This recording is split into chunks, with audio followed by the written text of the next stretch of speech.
لكم تحية عربية طيبة للجميع. مساء الخير.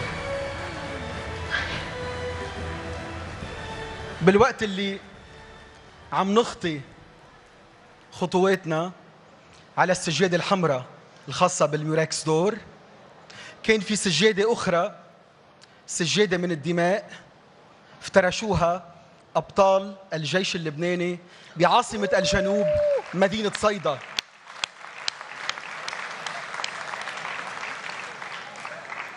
وردة تبجيل وإكبار على ضريح أولئك الشهداء، شهداء كل لبنان. كتار عم ينتقدوا ليش الليلة ميراكس دور مباشر؟ لأنه لبنان معود من زمان على ثقافتين، ثقافة الموت وثقافة الحياة. ثقافة الليلة، ثقافة الميراكس دور، ثقافة الاستمرارية وعشق الحياة. نحن عشاق حياة، شاء من شاء وأبى من أبى. أما هي أو بتنجح مثلها أو بتنجح مثلها، ما في عندك خيار ثالث. فنانة بهالقدر عندها كم من الاستفزاز تفتح شهية كل تواق للنجاح. هي اللي قدرت من متولي بنت البلد إلى الأرستقراطية مع سبق الإصرار تجود. من أول موهبة، من أول ما فوصل لها دور نيشنت وصابت، قدرت هي تكون نجمة هذه السنة كأفضل تمثيل بالدول العربية للدراما العربية.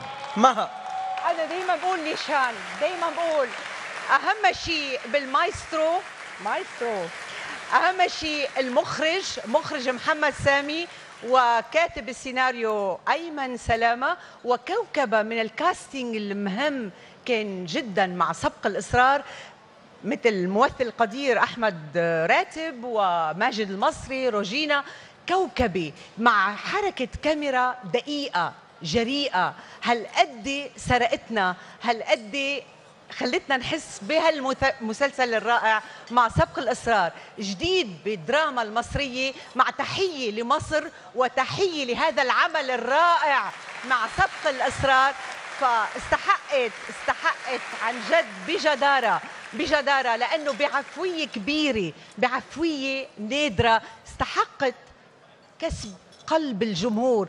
لما بيكسب الإنسان قلب الجمهور هو الملك. فإذا أفضل ممثلة عربية لعام 2013 عن جدارة، صدقوني، وبعفوية، وبعيدا عن جميع الأدوار، مع سبق الإصرار، غادة عبد الرازق. غادة عبد الرازق.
أنا سعيدة قوي بالجائزة ديت،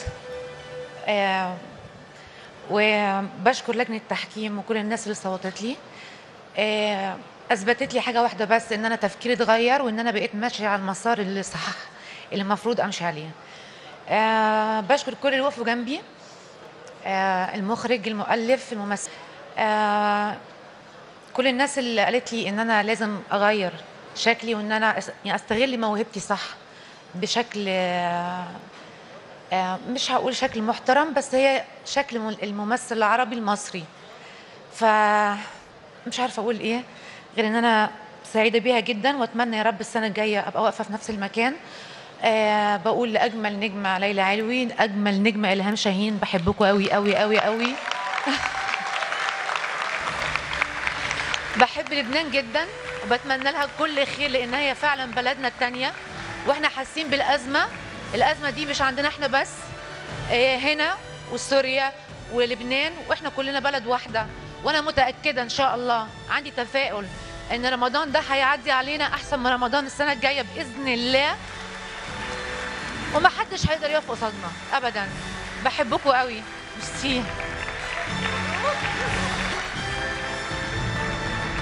ونحن كمان بنحبك غاده، واكيد اهلا وسهلا فيكي وبكل ضيوفنا من مختلف الدول العربيه.